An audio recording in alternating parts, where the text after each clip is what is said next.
Happy New Year, everyone! I hope you had a wonderful time on holidays. Today I'm going to show you what I ate on New Year's Eve and New Year's Day here in Tokyo, Japan.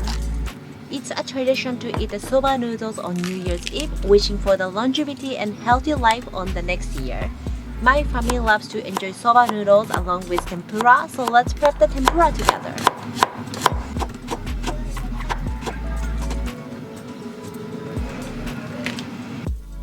I have some shredded carrot, green pepper, kabocha squash, and shiitake mushroom with the star shape for the presentation.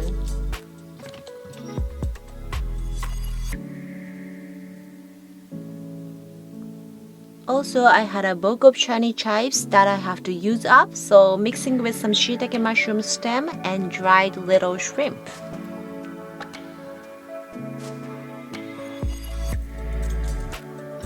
Now making a batter. Just mixing tempura flour and cold water which has been chilled in the fridge. Try not to mix it too much, otherwise you're gonna develop the gluten and it ends up greasy, heavy tempura. I use rice oil for deep fry, which has a neutral flavor, but any high smoking point oil will do. And before you add in, checking the oil temperature to achieve the crispy tempura, I implement two ways. If you see small bubbles around the chopstick, it indicates that you are good to go. And another way is dripping butter into the oil and going sink and back up on the surface in second. That's another good indicator. You want to start with less stinky ingredients such as root vegetable. Shrimp and meat will come at the end. Let the excess oil dripping down as much as possible.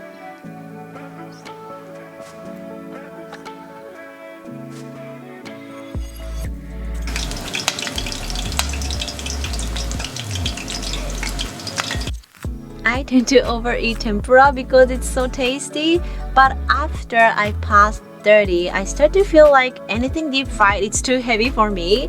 How about for you guys?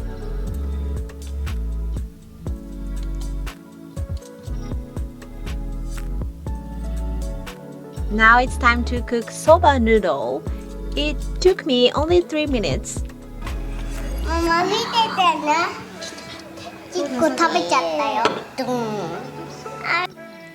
Grated daikon radish is a must-have together with tempura because it's very refreshing and helps your digestion better. After I put my kids to bed, I start to prepare anko, which is a sweet red bean paste. Japanese love to enjoy it with mochi on New Year's Day. This time, I'm trying to make a fermented anko without using any refined sugar. Cook the red beans until it's soft, then I mix with komekoji, which is a rice malt, and pop them into the rice cooker to be fermented slowly under a certain temperature. I love anko, but you will be surprised how much sugar is being added into the store-bought one. I was pretty doubt on how it turns out without any sugar. It wasn't as sweet as the store-bought anko, but to me, it was sweet enough. My family enjoyed it with the toast and butter for the breakfast. If you guys want the recipe, let me know in the comment section.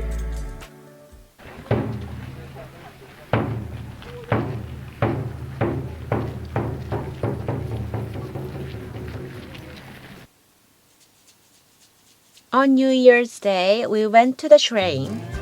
There are usually a lot of food stand in the shrine, and we have this Hiroshima yaki, which is kind of like a Japanese savory pancake with noodles inside. I have a Japanese pancake recipe in a separate video. I linked it in the description box below, as always.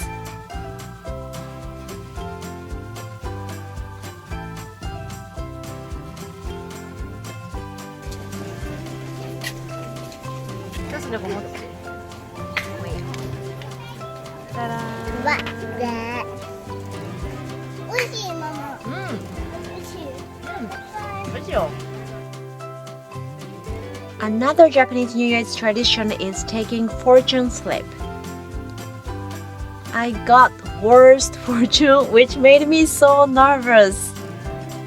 Please wish me luck on this year, you guys.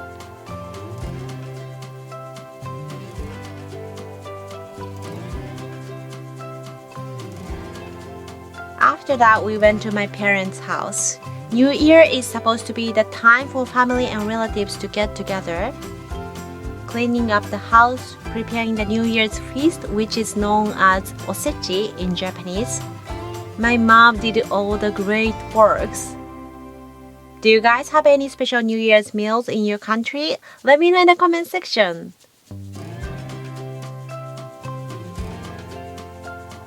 And of course, we enjoyed mochi too. I wasn't sure if I should make this video or not since many of you are under the lockdown and wasn't able to meet families. So I hope you all spend your own precious time with your loved ones. And I'm very appreciated to have you guys sharing Japanese style New Year's with me. In this month, the video will be all about eating healthy. Here is the sneak peek. Please don't miss out by subscribing it and hope to see you on the next video. 今年もよろしくお願いします。またね。